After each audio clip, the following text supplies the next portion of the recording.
Okay, for this mode, we actually have a bunch of questions that we need to answer at the very, very end. So, the options are here. The parameters -L would be in log and alert output directory, and we just need to give it an output directory. So it would end up being more often than not the log directory for Snort, which is fine.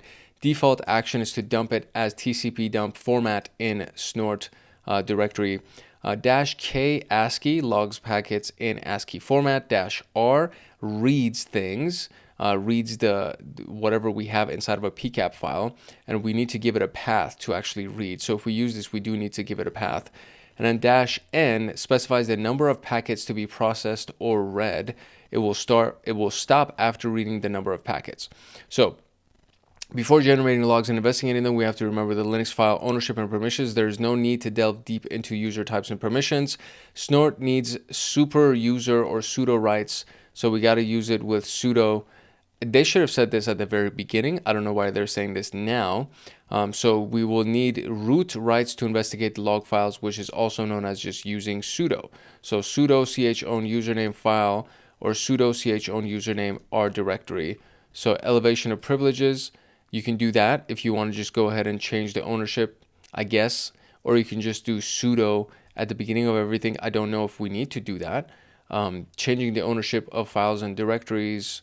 Should I do this? I don't know, bro. Okay, so what I'm going to do is this, right? I'm going to go ahead and just change the permissions of a few different things for us, just so we actually have the sudo change owner permissions. I don't know why the hell we're doing this, but sudo chown, right? And then we're going to do, I guess, root as the user, and then give it the R and then the directory, which was the task-exercises.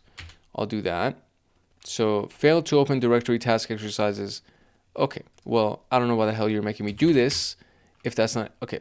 You know what, bro? I'm going to skip that part. We're just going to use sudo at the beginning of everything. Who cares? Okay, so logging with the parameter. So we're going to reverse engineer this, really, honestly, because I want to be able to find all these answers, and I don't want to read through everything before we can start doing the exercises. So it says investigate the traffic with the default configuration file with ASCII mode. So sudo snort dev ASCII, okay?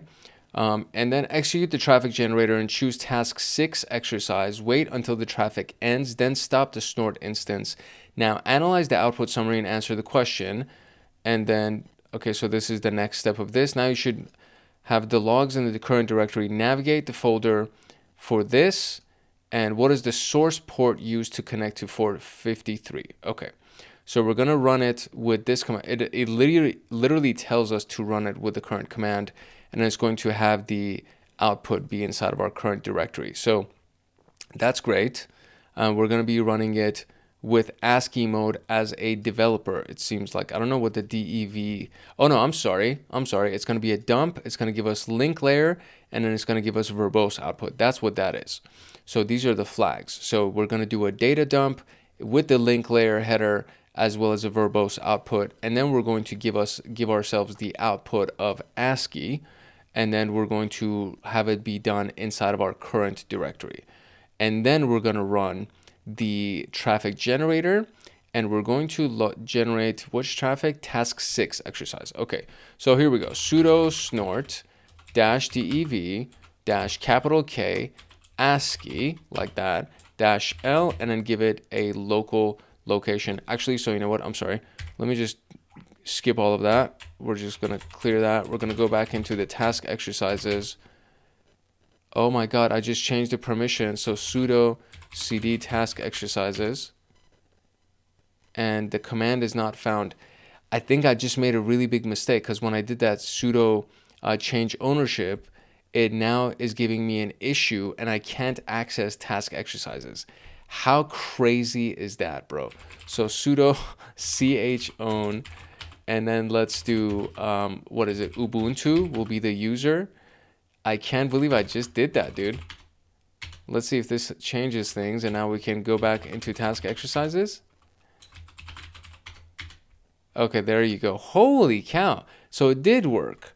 So, okay, so what happened was I changed the ownership of the task exercises to the root user, and now I wasn't able to do it, so I just changed the ownership of the task exercises to the Ubuntu user, and now I can actually go into the okay, all right. We didn't really need to do that. I don't know why the hell it made us do that, honestly. Whatever. Okay, cool.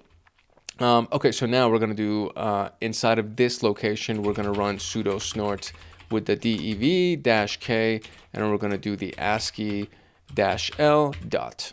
So it's gonna run it with the dump data link layer verbose. It's going to give us output of ASCII format, and it's gonna enter it in our current directories where it's gonna output it for us. So I'm gonna do that, and then we're gonna run the traffic generator in the next command right here. So we'll go right here, do the traffic generator, press enter. We're gonna do task 6 exercise, okay. And there we go, it's running, everything's all good. And it says now you should have the logs navigate to the folder, What is the source port used to that? Okay, so we're done with that. Excellent, the traffic is done. Let's end that. And so we should have now a new folder here. And we do, look at that, we have a bunch of folders, cool. So we're looking for the 162.37, so it's this one right here. Let me see if I can just copy this instead of doing that whole thing. Copy that. Let me go into this location. Sweet. Permission denied. Wonderful. Of course, permission is denied. Sudo change owner to Ubuntu, and then give me that specific folder. Maybe that's why they wanted us to do it. Okay, so now I should be able to go into that folder. There we go. All right. Okay, so the scan now is what? It says, what is the source port used to connect to port 53? So it is 3009. It's a UDP connection. So 3009. Okay, well, now it makes sense. Now it makes sense why they made us want to do the change ownership and stuff like that. Okay, cool. So, all right, next one. Use the log read the snort log file with snort. What is the IP ID of the 10th packet? So this is the log file that we're going to be reading.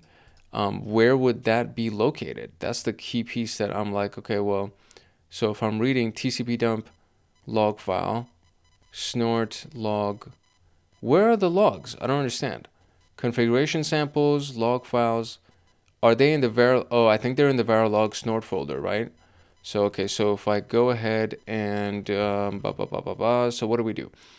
We're going to do a read, or let me do an ls of the Verilog snort folder, and there's nothing there, so that can't be the place. And there is no packet, no IP, traffic generator, exercise files. Would it be in the exercise files? Task 6, is that what we're on? What task are we on? We're on task 6, so let's go to task 6 here. CD task 6. And is there, okay, there it is. Okay, got it. So in the task 6 folder, we actually have the log file. Okay, so now it says, read the snort log file with snort. What is the IP of the packet? So this is to use the read functionality of snort. So if we actually go up here, we can see, so they showed us right here, basically what it would be like to capture the packets, excuse me. It showed us what it would be like to capture the packets, and then it showed us what it would be like to read the contents of it, which is what these IP addresses and these things are that you see right here. Okay, so that was the first portion of these commands right here. It's actually logging with the parameter KASCII. Okay, so all of those things, solid. So now the next piece, and this is what it looks like in the folder view, because we already saw that as well, and we needed to give ourselves permission to be able to read it, and then we saw the responses right here. So all of these things, great, okay? So reading the generated logs with the parameter R, which is what we're going to be doing now. So as long as we know where the log file is, we can read it. So in this particular case, the one that we want to read, hopefully because it's in task 6, is this piece right here. And so we can see that when you read it, this is what it looks like, and it reads the log file for you, and it shows you all the entries and things like that. You can also open it with TCP dump to actually see what's inside of it and do a variety of different flags using TCP dump, right? So it says Snort can read and handle binary log output. TCP and Wireshark can also do this. However, if you create logs with this parameter, Snort will not read them. As you see in the output above, which is, I guess, what we see right here, Snort read and displayed the log file just as it does in sniffer mode. So opening it with TCP dump using the count of 10 lines, so I think it's just giving us 10 lines here, the same log file, and so it read it for us, and you can see that it actually has everything that it would need. So opening it with Wireshark would also read it for us. So no issue. I mean, it's a log file. It shouldn't be an issue that we would be able to, or we wouldn't be able to do. So the R parameter allows us to filter the binary log files. You can filter the process log to see specific packets with the parameter, with the Berkeley packet filters. So you would read it and then give it a variety of different parameters. So for example, I wanted to see all the hex stuff. I want to see only ICMP packets. I want to see only TCP packets. I want UDP and port 53 packets to show up. So this will be the same as above, but only packets with the chosen protocol will be shown. Additionally, you can specify the number of processes using the N parameter, which we already saw. Oh, that's actually it. So that's all the stuff that they actually had for us to read. So, okay, that's cool. That's easy to go through.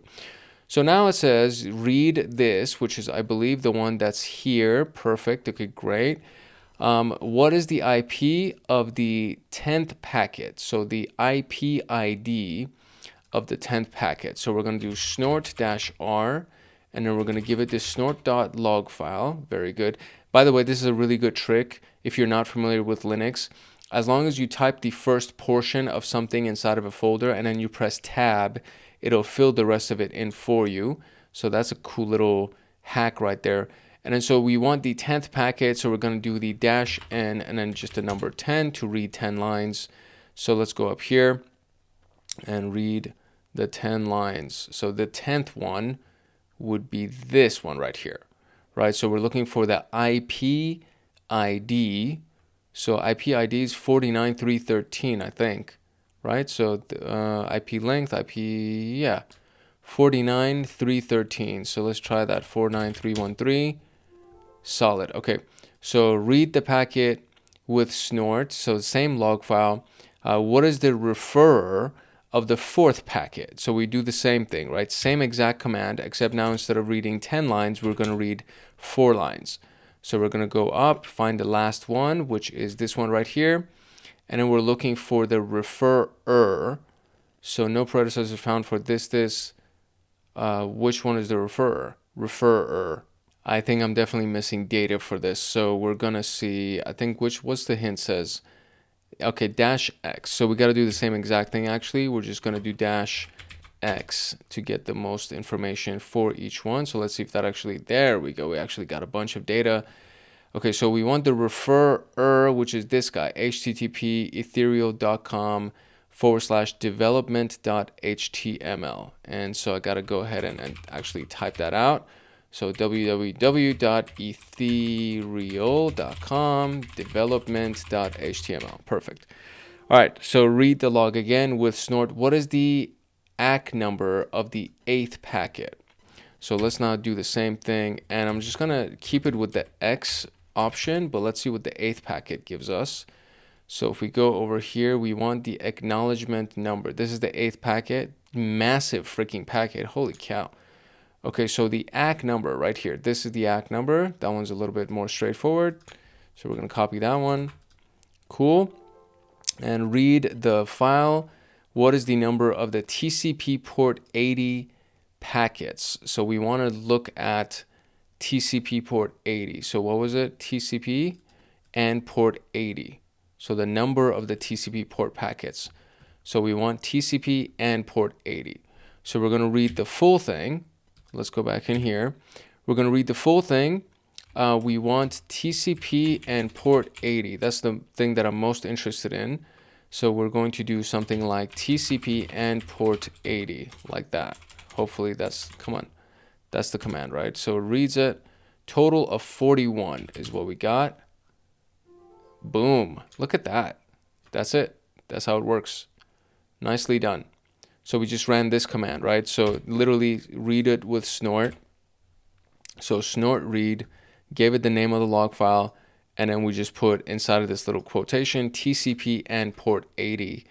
Very similar to what they showed us over here. UDP and port 53, we just did TCP and port 80. And wham, bam, thank you, ma'am. We got our answer. So beautiful. Let's go to operation mode 3 as an intrusion detection and intrusion protection mode.